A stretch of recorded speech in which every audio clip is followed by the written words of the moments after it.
The ocean is a world of immense beauty, a vast blue wilderness, but beneath that shimmering surface lies a world governed by ancient rules. It's a place of raw power, where we are not at the top of the food chain. We are visitors. We are guests in a realm that belongs to creatures of incredible strength and instinct, and nothing embodies that primal power quite like the shark. The mere thought of it can send a shiver down your spine. A dark shape gliding through the murky depths.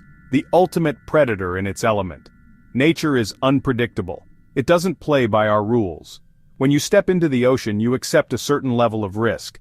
But sometimes, things go wrong. Terribly wrong. And in those moments when the unthinkable happens, survival comes down to courage, instinct, and an unbreakable will to live.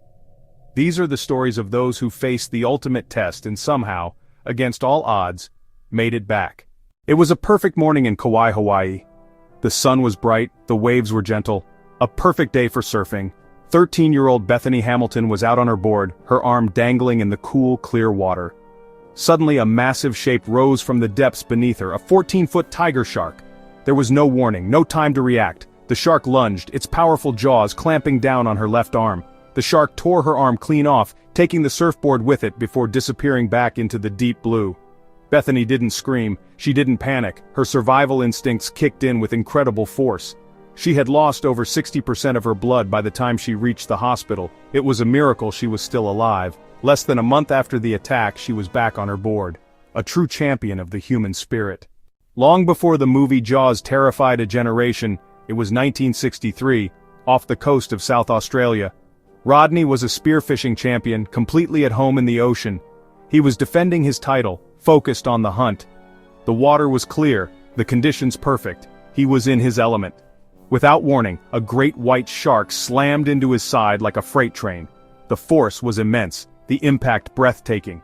The shark's jaws closed around his torso, crushing his ribs and puncturing his diaphragm and lungs. He was dragged down, deep into the ocean, the pressure building, his lungs screaming for air. In what he thought were his final moments, Rodney's survival instinct fought back. He pushed off the shark's body and kicked towards the surface. His bones were visible. He required 462 stitches to put him back together. He became one of the world's foremost shark conservationists, dedicating his life to protecting the very creature that nearly killed him. The world was watching. It was the final of the J-Bay Open in South Africa, a premier surfing competition. Jeffreys Bay is famous for its perfect waves, but it's also located in a region known for its dense population of great white sharks, a fact that usually stays in the back of a surfer's mind. Three-time world champion Mick Fanning was in the water, waiting for a wave. He was calm, focused, a seasoned professional at the peak of his career. The cameras were rolling, broadcasting the serene scene live across the globe. No one had any idea that the sporting event was about to be interrupted by a far more primal battle. Not the commentators, not the audience, and certainly not Fanning himself. Suddenly, a large, unmistakable dorsal fin sliced through the water directly behind him. A great white shark. The predator struck, bumping his board and knocking him into the ocean. His leg rope snagged on the shark, pulling him under. The next few seconds were a chaotic blur of thrashing water and white foam. On live television, it looked like the worst was happening. The commentators were speechless, their voices choked with horror as they watched what they thought were a man's final moments. But Mick Fanning is a fighter. He didn't freeze. He went into pure survival mode, punching the shark on its back to create distance. He was screaming not just in terror but in defiance, fighting for his life as the safety boats raced towards him. They plucked a shaken but miraculously unharmed Fanning from the water. The entire world had just witnessed live on television a human being fight off a great white shark and win. Paul de Gelder was a warrior. An elite clearance diver for the Royal Australian Navy, his job was to disarm underwater bombs. He was trained to be the predator, not the prey. In February 2009, he was taking part in a counter-terrorism exercise in Sydney Harbor. It was a routine mission in familiar waters, a test of skill. He was swimming on the surface, testing new sonar equipment in the dark, cloudy water. The thought of a shark attack was the furthest thing from his mind. Suddenly, a massive bull shark, one of the most aggressive species, erupted from the depths. It seized his right hand and leg simultaneously in a terrifying display of power. The pain was excruciating, a white-hot agony that threatened to overwhelm him. He was being shaken violently, thrashed back and forth like a rag doll in a dog's mouth. He came face to face with the shark, his eyes locked with its cold black eye. In that moment of pure terror, his elite military training kicked in. He knew he had to fight back, to inflict pain, to show the predator he was not easy prey. He survived, but at a great cost. He lost his right hand and his right leg below the knee. For an elite military diver, the injury was devastating, a career-ending blow. But Paul de Gelder's story is not one of tragedy or revenge. He transformed his trauma into a new mission, to understand the creature that attacked him. Today, he is a passionate advocate for sharks, teaching people about these magnificent misunderstood creatures and arguing that fear should not lead to their destruction. In 1994, 17-year-old Heather Boswell was working on a research vessel in the Pacific Ocean, off the coast of Chile. The crew had decided to take a recreational swim, a welcome break from their work. The water was deep, blue, and seemingly endless. It was an exhilarating experience. As Heather was swimming back towards the ship's ladder, a huge great white shark, estimated to be over 15 feet long, suddenly appeared. It grabbed her leg, its teeth sinking deep into her flesh. She screamed, a sound swallowed by the immense ocean. The shark began to pull her down, away from the safety of the ship, away from any hope of rescue. Her crewmates watched in horror, helpless. But one man acted with incredible bravery. It became a terrifying tug-of-war, the powerful shark pulling her down, her rescuer desperately pulling her up. Finally, the shark released her. The crew managed to haul her back onto the ship. Her survival was a testament to human courage.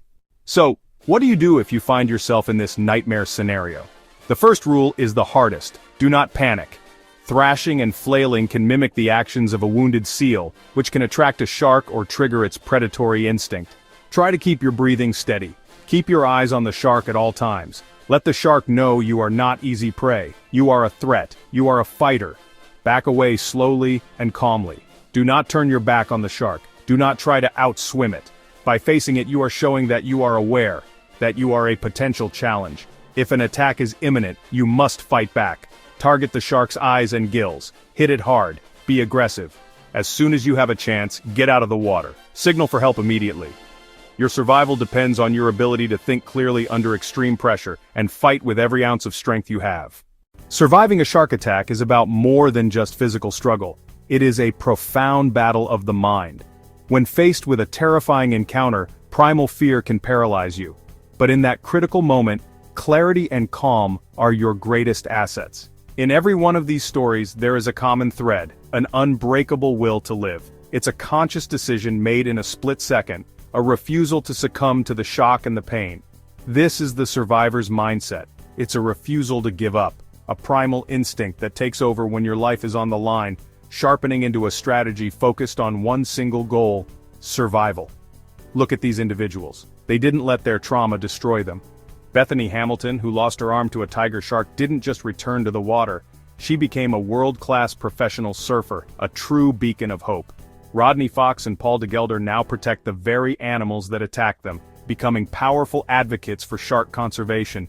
They transformed a moment of profound horror into a lifetime of inspiration, using their unique platforms to educate the public.